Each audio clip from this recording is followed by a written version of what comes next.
Welcome to Pioneer Mindset, a place where we challenge our mindset and address the discomfort in both business and life by finding clarity resulting in bold conviction. I'm your host, Garrett Ruskamp, fifth-generation farmer, husband, and father from rural Nebraska. Whether you're navigating frustration from past decisions or worry about the uncertainty you face today in your business, we're going to learn from our struggles and take on new challenges with a resilient mindset. Join me as I share my journey of struggles I've faced in agriculture as a farmer and family man. I'm ready to dive into honest conversations to tackle the mindsets surrounding key issues that rural ag business owners face that will ultimately help you gain control, leading to a profitable and sustainable business. Let's adapt to Pioneer Mindset and get to it. Welcome back, everyone. For this week's episode, I want to talk about missed opportunities. Now, I'm not normally one to kind of dwell on the past, but I think this is going to be kind of relevant to last week's episode and kind of piggyback off of that a little bit, where on last week's episode, if you did not catch it, I do advise you to go back and listen to it. A pretty good episode where we talked about decisions and ultimately how to make decisions and some of the different things that we struggle with in making those decisions. And so that's definitely a very good one to talk about or to listen to. And so I wanted to talk about missed opportunities today. And one thing when it comes to, I'd say last week's episode talking about decisions is I was probably in my mind, the thought process that I conveyed was more or less talking about maybe say like intermediate decisions. When you think of kind of your different assets, maybe you've got current assets, you got intermediate assets and long-term assets.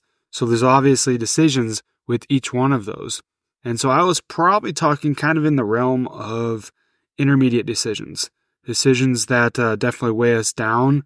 We definitely struggle with, definitely probably more than like just some day-to-day decisions, but also maybe not like the huge, big boulders, life-altering decisions as well. That's just a thought process that I had when I went through with that, when I explained that on last week's episode.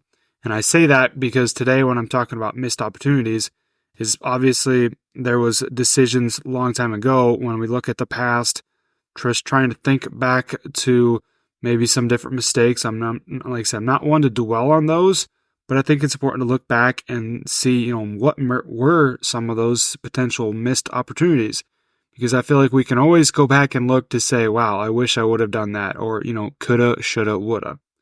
And so I think it's fun and sometimes important to kind of go back and just real quickly look at those. Like I said, not dwell on them, because then we're just looking back and thinking, wow, why did we not do that? We're in such a worse off place than what we could have been. And that's just, that can kind of put you in a pit, to be honest. So what I want to talk about here is I feel like it's pretty common for us as we kind of go throughout life, especially if I'd say maybe you're 20 years post college, or you're kind of getting some experience under your belt now. And so it's good to kind of look back and say, what were some of those missed opportunities? I want to talk about kind of one that came up for me that I was really thinking about, and this just kind of got brought to light a little bit, or just something that I've always looked back and said, hey, this could have really changed to where we're at today. And I really think about that when it comes to, like, say, the hoop building or the expansion that we did with our cow herd that I've kind of explained a few times. In that situation, it kind of goes without saying that I kind of wish we would not have done it to a certain extent, because it definitely caused us a lot of hardships. So, there was, I'd say in that case, not necessarily a missed opportunity, but an opportunity that did not play out like I would have hoped. That's definitely a learning experience, but I'm going to go back a little bit further even. And so just to kind of give a little bit of context, I was, right out of college, I was working for a neighbor. He had a really nice operation, feedlot, row crop, and a very, very nice operation. Always kept it up well.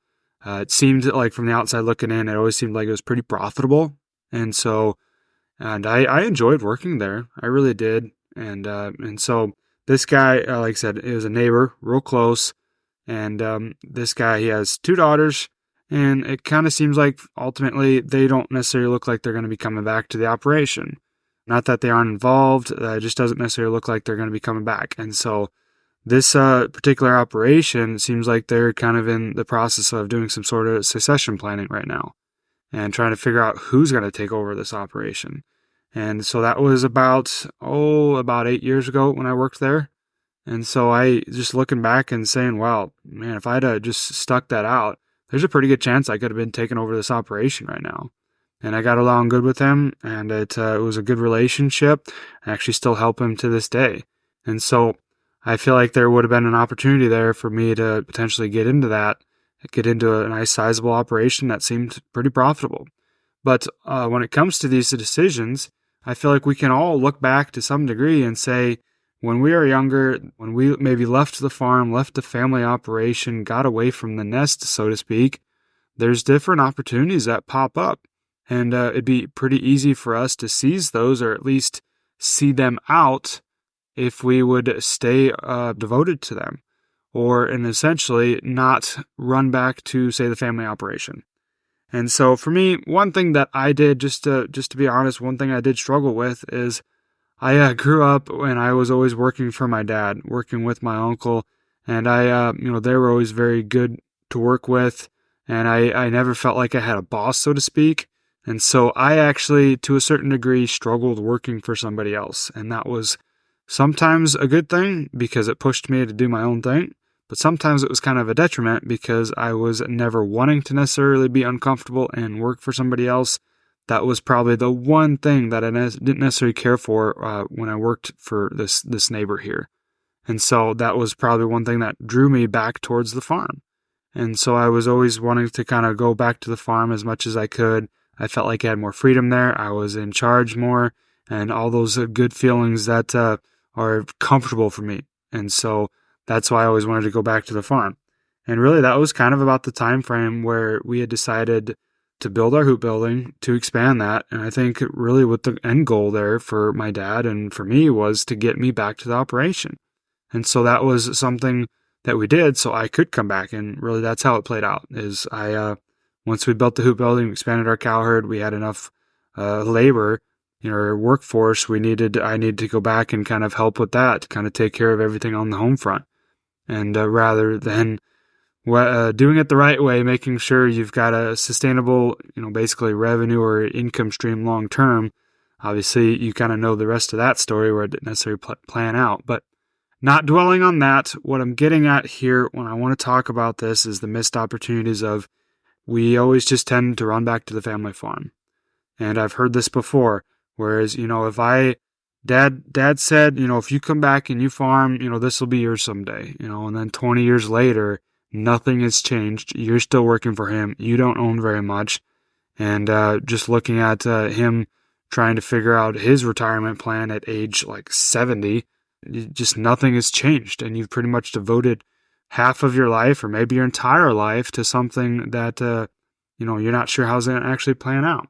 Yes, in most cases, when it comes to coming back to the farm, it's a good way of life, or maybe in some cases it's not, because you've got a difficult relationship with your family or your father or whoever you came back to work with. And so I just think that there's always opportunities out there, maybe especially when you're younger, but especially off the farm.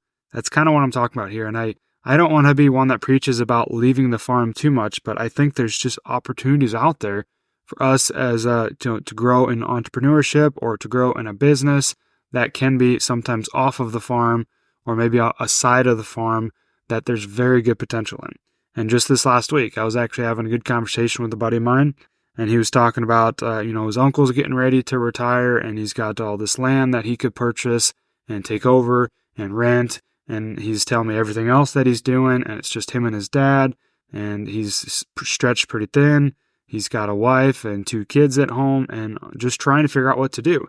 And he also mentioned this guy he's a great guy, very hard worker, very knowledgeable when it comes to anything mechanics or even welding. He said, well, there's this welding shop in town that I could probably purchase and do pretty well in, or I could wrench and turn wrenches and make a profit that way. But we get so tied up into, say, the opportunity that we see right in front of us, whether we think it's an opportunity or maybe it's even an obstacle.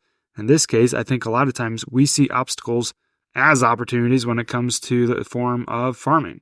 It's just taught, trained, and conditioned to be in our blood so much that we'll do almost anything to keep farming and to grow in our farming operations, which can be a good thing. I'm not saying that I know the future. I'm not saying that I know what's right or wrong. And I told this guy that. I said, you do what you want.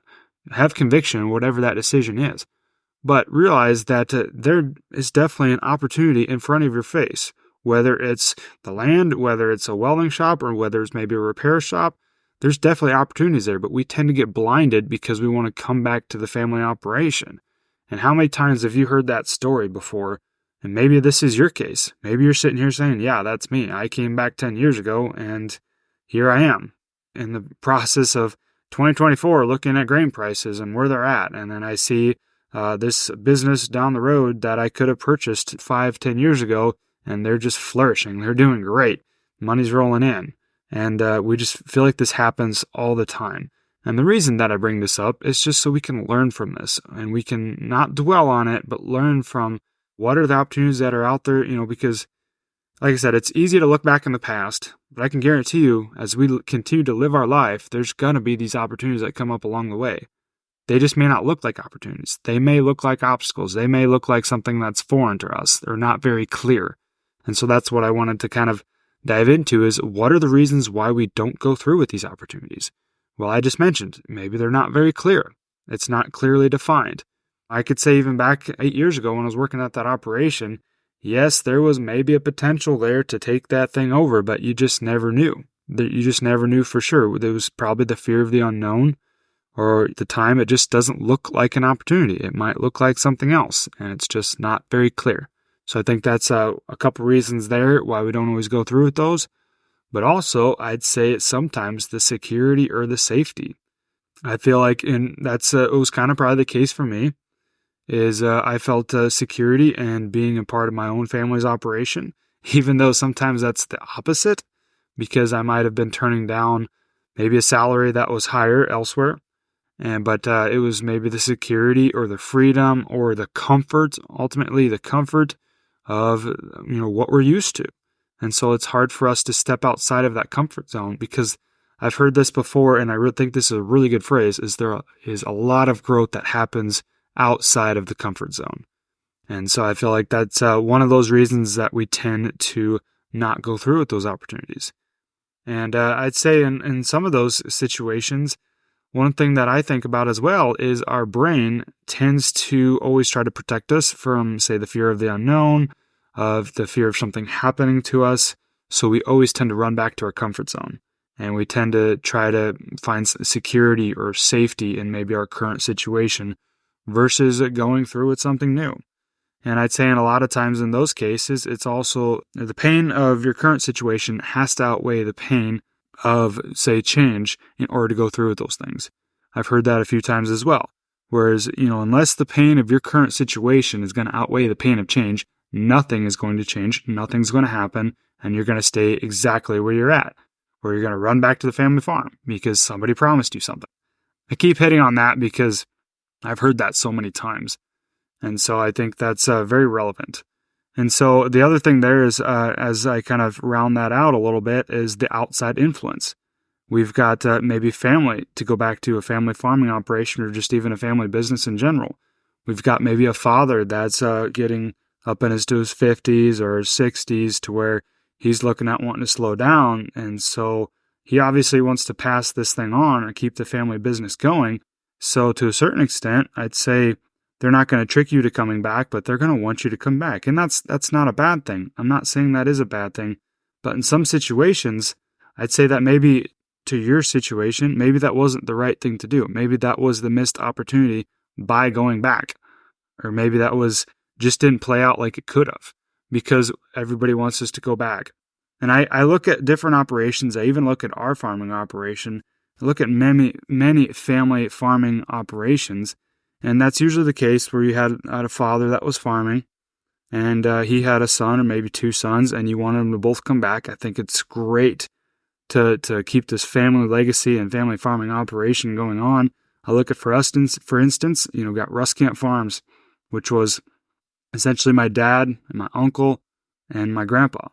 They wanted to come back. They wanted to keep this operation going. Well, in most cases, if one of those sons had ventured off and gone and done his own thing, whether that would be a side business or maybe tried to farming on his own or maybe just tried farming elsewhere, I feel like in most cases, those were the ones that were better off. Those were the ones that built their own operation. And then when they get in their 50s and 60s, they've got almost an empire built up because they did their own thing and they weren't relying on coming back to daddy's operation and getting what he had and staying complacent and not necessarily growing, just maintaining what he had versus going out and building his own thing. Or and like kind of similar to what our situation was, is you come back to this operation and you're farming with your brother, you're operating with your brother, and dad says, well, I'm going to split this up between you and your other 5 siblings. So all of a sudden you work your entire life and everything just gets split up.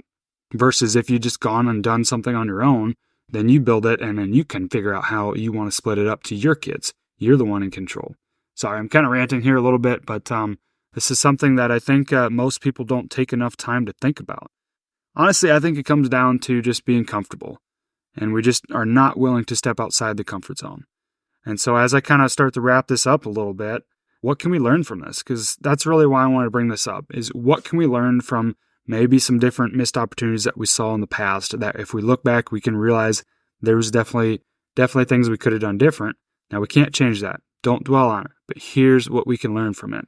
And so I'd say be willing to explore. That's the first one I want to hit on, is be willing to explore some new ideas. Maybe there's other opportunities out there of starting a side business.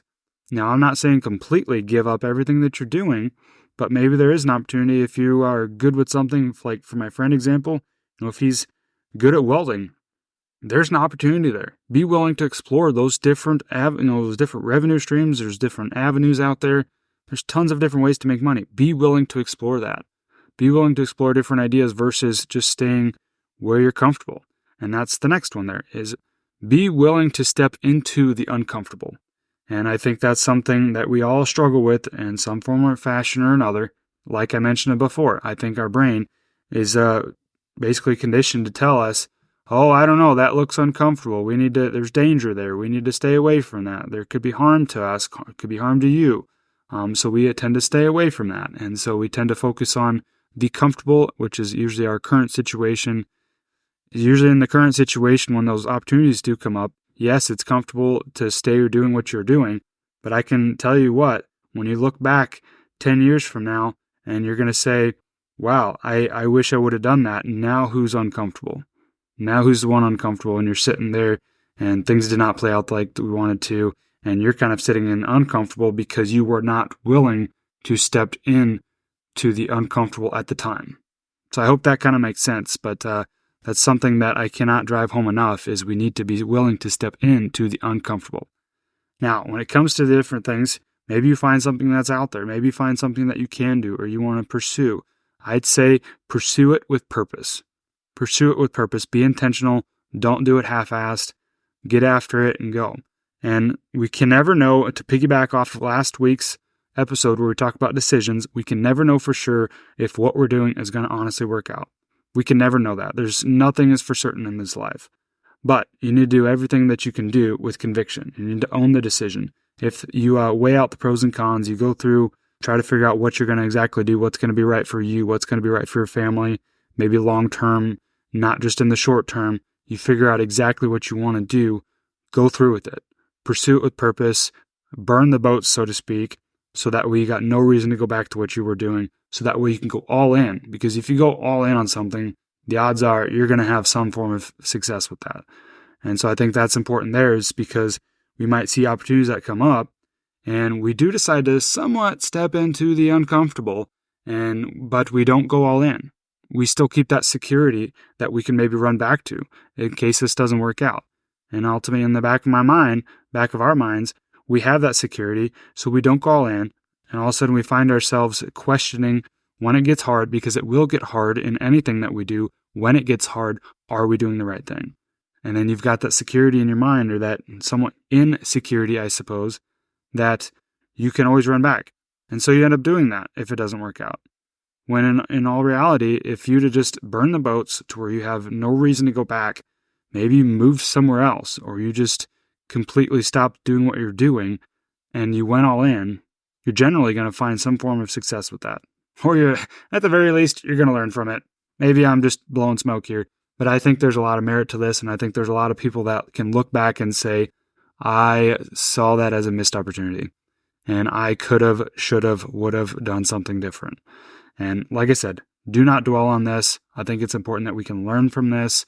And also, if you've got kids that are getting close to those ages to where they're going to be trying to find opportunities in their life as they start into maybe their 20s and 30s, and they're trying to figure out, what are the opportunities and try to navigate, maybe you can help them with that as well.